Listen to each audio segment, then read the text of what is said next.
तर नमस्कार मित्रांनो, आजच्या ब्लॉगमध्ये तुमचं स्वागत आहे। आज आपण याची सवारी करणार आणि याची 390 हे बघा।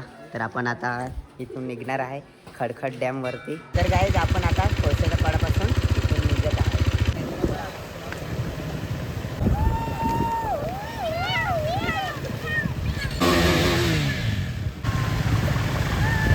तर गाईज आपण इथे खडखड डॅमवरती पोहोचलो आणि गाडी वगैरे पार्किंग केली आणि आता तुम्हाला मी इथे दाखवतो, कारण की 2-4 दिवस तुम्हाला तुम्ही प्रत्येक ब्लॉकमध्ये सांगतो का पाणी नव्हतं, तर इथे पण पाणी नव्हतं जास्त प्रमाणात। आणि हे आपले मेंबर, तर आपला एडिटर आहे तो सिनेमॅटिक शूट करत आहे, हा बघा।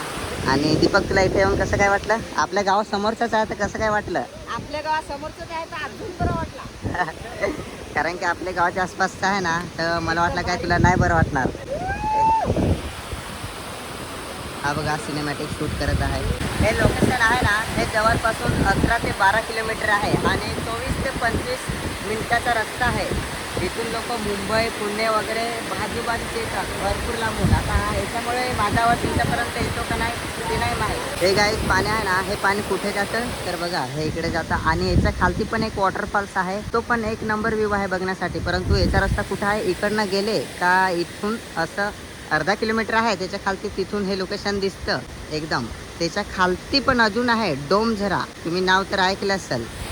तर ते इथून कम से कम 1.5 किलोमीटर असेल। मित्रांनो, दीपक भाई आणि विवेक भाई फोटो काढत आहेत, तर त्यांच्या पोज बघा। हा या बघा, हे बघा, या बघा ना, ह्या बघा ना, अशा कधी पोज असतात काय?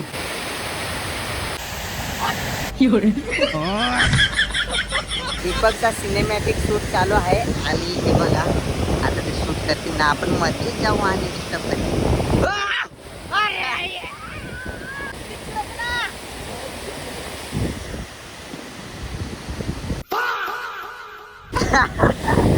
अशा प्रमाणे हा खडखड डॅमचा व्ह्यू आहे। आता आपण जाऊया याच्यावरती आणि तिकडचा व्ह्यू बघूया।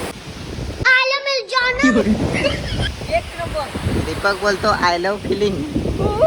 आणि तुम्हाला मी सांगितलं होतं का याच्या खालती वॉटरफॉल्स आहे, तो कुठून दिसतो तर इकडनं गेलो का आपण, हे बघा इथे दिसते ना तुम्हाला, इथून आपल्याला तो वॉटरफॉल्स दिसतो, खालती आहे तो। आणि इथं याप्रमाणे व्ह्यू आहे इकडनं, हे बघा,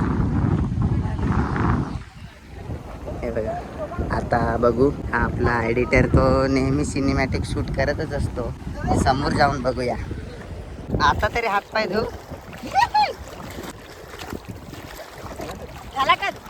कट झाला, कम से कम चेहरा धो। हमारे यहाँ ऐसा ही होता है। आता समजला। तुम्ही इंस्टाग्राम वरती 15 सेकंदाची रील बघता ना, त्याच्यासाठी काय मेहनत लागते तर बघा। याचं बार बार रील रिजेक्ट होते।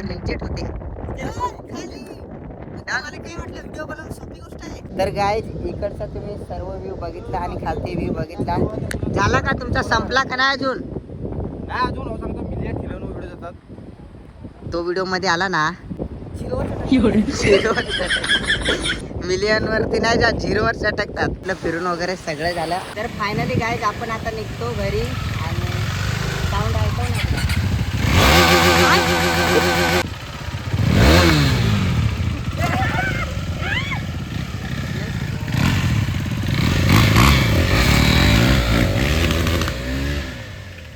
हमने तो बहुत इसका सवारी कर लिया, अब दीपक भाई सवारी करेगा।